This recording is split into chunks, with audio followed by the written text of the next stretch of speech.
अस्सलाम नाज़रीन, मैं हूं डॉक्टर मसूद परवेज़ और आज का टॉपिक बड़ा इंटरेस्टिंग है और सबक आमोज़ भी है। खुशखबरी, Karachi Multan biofloc training. Karachi biofloc and shrimp training PCSIR Karachi में 27 और 28 जुलाई 2022 को होगी। मुल्तान बायोफ्लाक ट्रेनिंग 31 जुलाई था 1 अगस्त।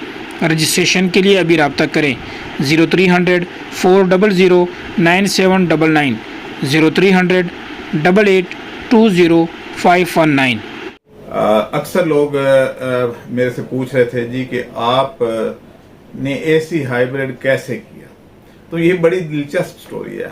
हमारा अलमिया ये है हमारी कौम का कि हमारे रास्ते में चीज़ें पड़ी हुई हैं लेकिन हम उन पे गौर नहीं करते। हम ठुड्डा खा लेते हैं लेकिन ये नहीं देखते कि ये पत्थर यहाँ पड़ा क्यों था। तो चीज़ें हमारे दाएं बाएं मौजूद हैं, कुदरत ने इशारे दिए हुए हैं और ये तो हमारा मज़हब भी कहता है कि आपके लिए इशारे हैं और आपने बूझना खुद है, तलाश खुद करनी है। तो मेरे में शायद 19-20 का फ़र्क है कि मैं जो चीज़ देखता हूँ उस पर रिसर्च ज़रूर करता हूँ अगर वो रूटीन से हट के है। और बाज़ चीज़ें तो रूटीन में हैं लेकिन लोगों को पता नहीं होता, मैं फिर उस पर रिसर्च करना शुरू कर देता हूँ। तो ये बड़ा दिलचस्प वाक़या है कि 3 साल पहले मैंने इस्लामाबाद जाना था और मैंने सोचा कि वहाँ पे सिर्फ 2 घंटे का काम है और मैं गाड़ी लेके अगर जाऊँ और वापस आऊँ तो ये कोई वाइबल नहीं रहेगा और थकावट अलग हो जाएगी और गाड़ी चलाते चलाते सड़क देखते जाओ और फिर वापस 2 घंटे बाद तो ये बड़ा हेक्टिक हो जाएगा। मैंने कहा चले मैं बस पे जाता हूँ। डेवो पे गया तो सीट मिली नहीं, वो फुल थी। फैसल मूवर पे गया तो उधर भी सीट फुल थी। स्काईवे की गाड़ी खड़ी थी, उसमें सीटें मौजूद थी तो मैंने टिकट लिया और स्काईवे में बैठ गया। गाड़ी चल रही थी, अंदर माहौल ठंडा था और सिलसिला रवां दवां हुआ। जब गाड़ी चली तो मोटरवे पे चढ़ते ही कुछ अर्सा बीता, कोई घंटा डेढ़ तो गाड़ी अंदर से गर्म हो गई और पसीने आने शुरू हो गया और हम लोग टिश्यू से अपना माथा साफ कर रहे थे।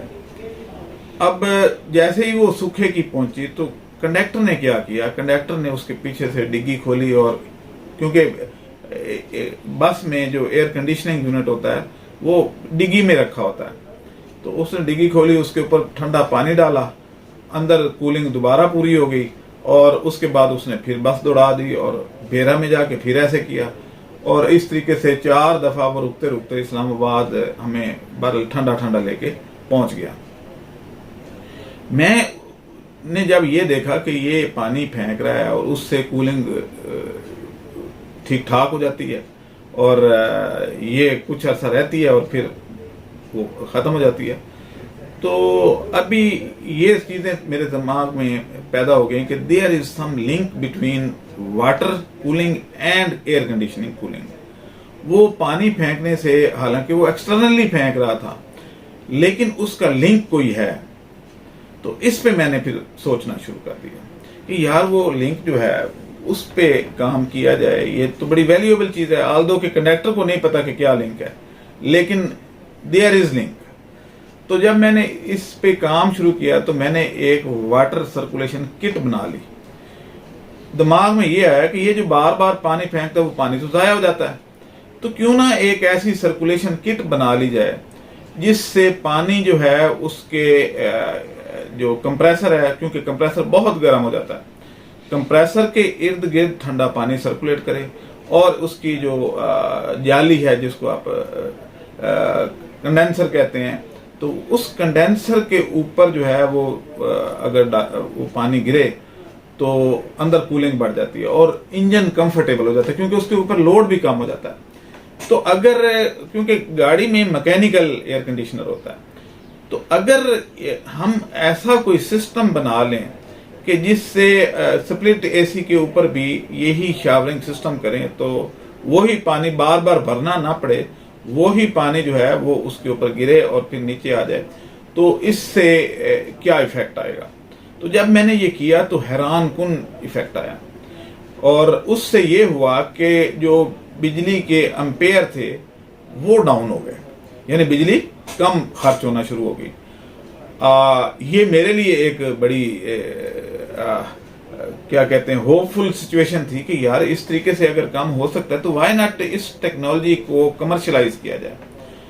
अच्छा, मैंने उसके बाद उसमें फिर मुख्तलिफ अमेंडमेंट करनी शुरू कर दी, इम्प्रूवमेंट शुरू कर दी, और मैंने वो किट जो है उसके अंदर फिर उसका इनडोर का पानी जो बाहर ज़ाया हो रहा था वो उसमें डाला, क्योंकि इवेपोरेशन से वॉल्यूम कम होता है तो पानी बार बार ना भरना पड़े। तो जो इनडोर का पानी है उतनी ही इवेपोरेशन हो रही होती है, तो वो पानी भी ठंडा होता है। तो वो ठंडा पानी जब मिक्स हो रहा था उसमें और वो आउटडोर के अंदर सर्कुलेट उसने किया, तो उससे एम्पेयर जो है 1/3, यानी अगर 9 एम्पेयर थे तो वो 6 पे आ गए। फिर मैंने इस पे एक और काम शुरू कर दिया कि व्हाई नॉट के इसकी गैस चेंज करके देखी जाए। तो जो पहले गैस आ रही थी, मैंने जब उसको चेंज किया R410 पे, तो एम्पेयर और कम हो गए। फिर मैंने उसके जो कंप्रेसर हैं, वो जो जदीद कंप्रेसर हैं, मैंने वो उसको लगाए, तो उससे एम्पेयर और कम हो गए। तो अब करते करते करते करते अब मेरा एसी 4 से 4.5 एम्पेयर पे चलता है। तो आइडिया किसने दिया? उस कंडक्टर ने, जिसकी बस ऊपर से तो स्काईवे की थी लेकिन अंदर से गुज्जर तैयारा थी। तो वो गुज्जर तैयारे ने मुझे एक ऐसी टिप दे दी कि जिससे मैंने ये डेवलपमेंट कर लिया। अब अल्हम्दुलिल्लाह ये कंप्रेसर भी हम नया डाल देते हैं, गैस भी, वाटर सर्कुलेशन किट भी। सबसे ज्यादा इफेक्ट दे रही है वाटर सर्कुलेशन किट।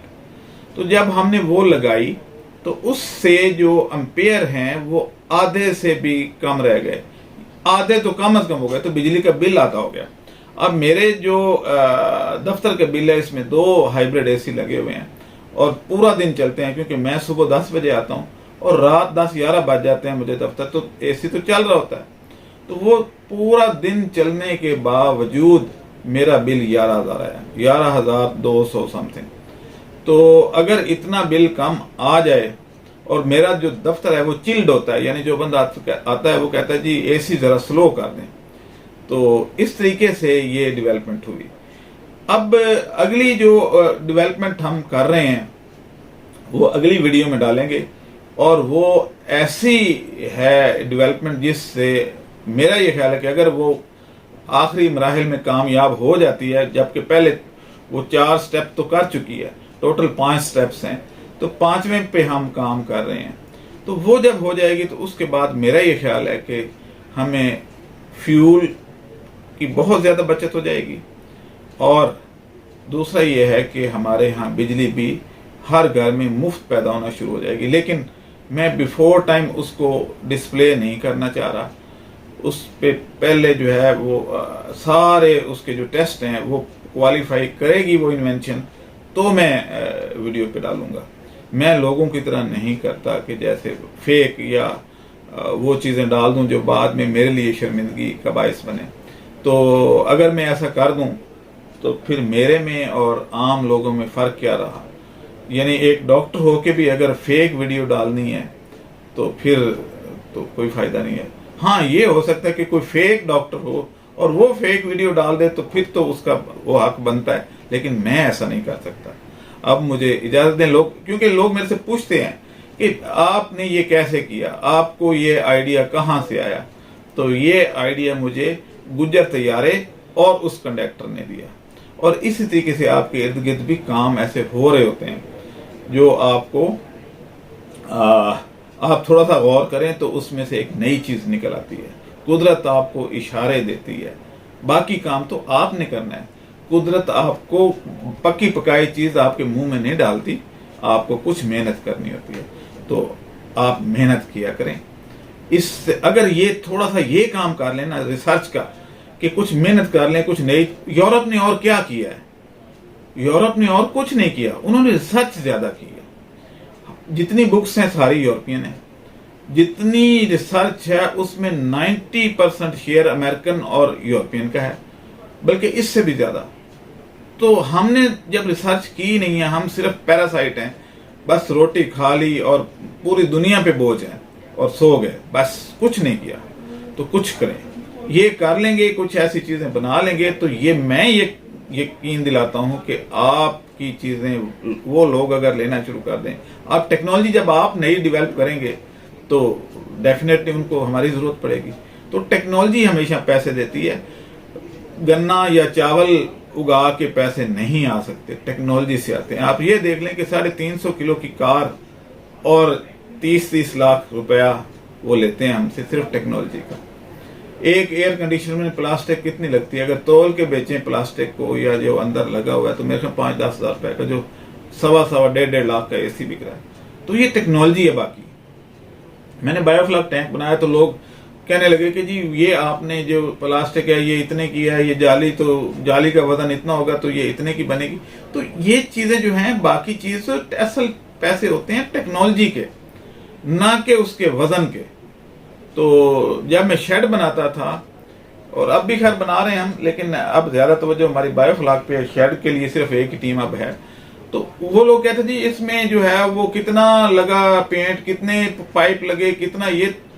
भाई पाइप और ये चीजें तो अगर ऐसे करना है तो फिर आप खुद बना लेना, फिर आप किसी से क्यों बनवाते हैं? वो पैसे बचा लें, टेक्नोलॉजी के पैसे होते हैं। और जब तक पाकिस्तान में आप लोग टेक्नोलॉजी डेवलप नहीं करते, कोई नई चीज डेवलप नहीं करते, आप पीछे ही रहेंगे और लोग आपको छितरौल करते रहेंगे। मैं कुछ कर रहा हूं, अगर आप खुद नहीं करते तो मेरी टीम का हिस्सा बन जाए। मैं कोई आपसे कुछ ले तो नहीं रहा, मैं ये कह रहा हूं कि ज्वाइन करें। आपके पास कोई आइडिया या आपके पास खराद मशीन है तो आप वो पेश कर दें कि जी आप ये एक्सपेरिमेंट, मेरी खराद मशीन हाजिर है तो इस पे मैं आपके साथ जो मैं कर सकता हूं मैं करता हूं।